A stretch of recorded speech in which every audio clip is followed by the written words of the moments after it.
सुप्रभात बच्चों। कक्षा 9वीं में आज हम लोग पढ़ेंगे पदखंड से अध्याय 4 एक फूल की चाह।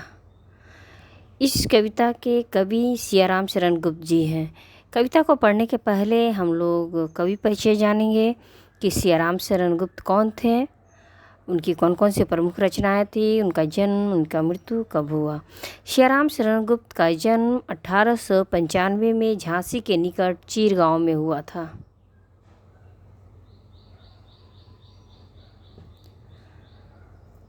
ये राष्ट्रकवि मैथिली शरण गुप्त के छोटे भाई थे। इनके पिता भी कवि थे, इसलिए कविता लिखने के संस्कार इन्हें परिवार से विरासत में मिले थे।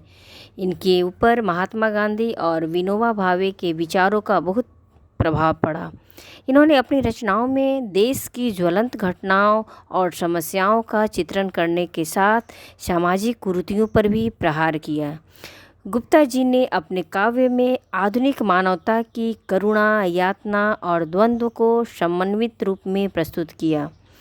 इनकी प्रमुख रचनाएं जो हैं वो इस प्रकार से हैं: मौर्य विजय, आर्द्रा, पाथय, मृण्मयी, नकुल, आत्मोत्सर्ग, उन्मुक्त और ध्रुवादल आदि इनकी प्रमुख रचनाएं हैं। सन 1963 में गुप्ता जी का निधन हो गया। ये तो हमारा कवि परिचय है। अब हम कविता के सार को जानेंगे कि पूरे कविता में होता क्या है, पूरे कविता का सारांश क्या है। एक फूल की चाह छुआछूत की समस्या से संबंधित कविता है। क्या है? तो एक फूल की चाह कविता जो है वह छुआछूत की समस्या से संबंधित कविता है। महामारी के दौरान एक अछूत बालिका उसकी चपेट में आ जाती है। वह अपने जीवन की अंतिम सांसें ले रही है। वह अपने पिता से कहती है कि वे उसे देवी के प्रसाद का एक फूल लाकर दें। पिता असमंजस में है कि वह मंदिर में कैसे जाए, क्योंकि वह अछूत जाति का था। मंदिर के पुजारी उसे अछूत समझते हैं और मंदिर में प्रवेश करने के योग्य नहीं समझते। फिर भी बच्ची का पिता अपनी बच्ची की अंतिम इच्छा पूर्ण करने के लिए मंदिर में जाता है। वह दीप और पुष्प अर्पित करता है तथा फूल लेकर लौटने लगता है। बच्ची के पास जाने की जल्दी में वह पुजारी से प्रसाद लेना भूल जाता है। इससे लोग उसे पहचान लेते हैं। वे उस पर आरोप लगाते हैं कि उसने वर्षों से बनाई हुई मंदिर की पवित्रता नष्ट कर दी है। वह कहता है कि उनकी देवी की महिमा के सामने उसका कलुष, उसका पाप कुछ भी नहीं है। परंतु मंदिर के पुजारी तथा अन्य लोग उसे थप्पड़ मुक्कों से पीट पीट कर बाहर कर देते हैं। इसी मारपीट में देवी का फूल भी उसके हाथों से छूट जाता है। भक्तजन उसे न्यायालय ले जाते हैं।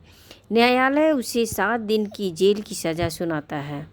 7 दिनों के बाद वह बाहर आता है, तब उसे अपनी बेटी की जगह उसकी राख मिलती है। इस प्रकार वह बेचारा अछूत होने के कारण अपने मरणासन बेटी की अंतिम इच्छा पूरी नहीं कर पाता। इस मार्मिक प्रसंग को उठाकर कवि पाठकों को यह कहना चाहता है कि छुआछूत की कुप्रथा मानव जाति पर कलंक है। यह मानवता के प्रति अपराध है। इस तरह से अस्पृश्यता की समस्या, वर्ग भेद, जाति भेद, सामाजिक कुरीतियों इत्यादि के परिणामों को दर्शाना ही इस कविता का संदेश है, प्रतिपाद्य है। तो ये तो कविता का सारांश है। अब हम लोग कविता को पढ़ेंगे और उस कविता को पढ़ने के पहले उसमें जो भी कठिन शब्द है उसको रेखांकित करके उसके अर्थ को जानेंगे।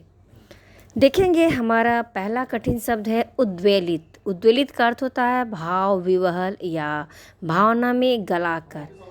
अश्रु राशियाँ, आंसुओं की झड़ी, हृदय चिताएं, चिता के समान प्रतीत होने वाला दिल, धधकाकर यानी सुलगाकर, महा यानी बड़ा, महामारी बहुत बड़े स्तर पर फैलने वाली बीमारी, प्रचंड यानी उग्र तीव्र, छिन्नकंठ मरियल आवाज़, दबी हुई आवाज़, मृतवत्सा जिसका बच्चा मर गया हो, करुण रुदन करुणा पैदा करने वाला रोना, दुर्दांत यानी भयंकर, नितांत बिल्कुल एकदम निज यानी अपना, कृष्ण यानी कमज़ोर आवाज़, हाहाकार यानी चित्कार या चिल्लाना, अपार यानी अत्यधिक, जिसे पार करना कठिन है। तो देखेंगे हमारा जो कविता है वह इस प्रकार से है। कविता पढ़ेंगे और उसके भावार्थ को जानेंगे।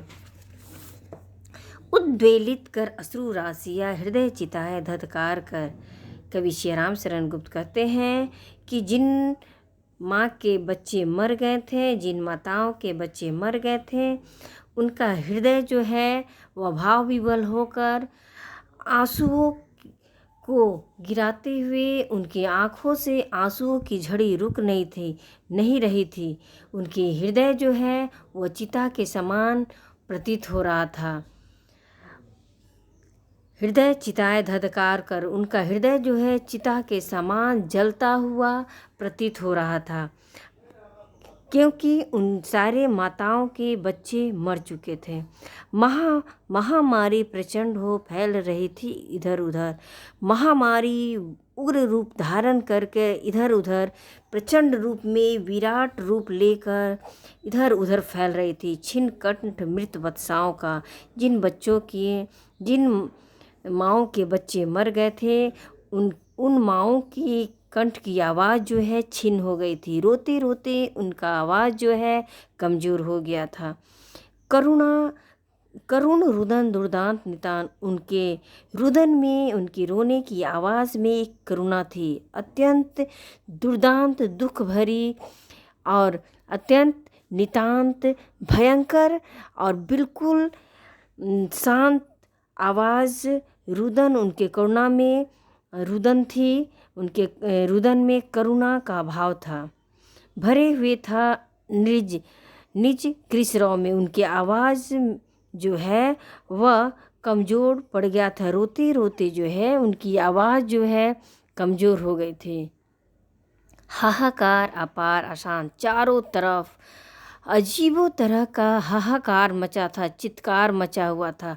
अपार, ऐसा लग रहा था कि यह कभी शांत होने वाला नहीं है।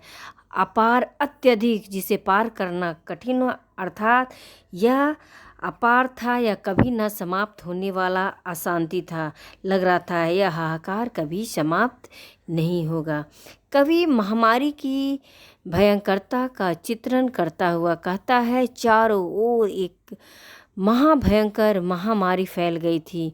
उसके कारण पीड़ित लोगों की आंखों में आंसुओं की झड़ियाँ उमड़ आई थी। उनके हृदय चिताओं की भांति धधकते दिख पड़ रहे थे, जान पड़ रहे थे।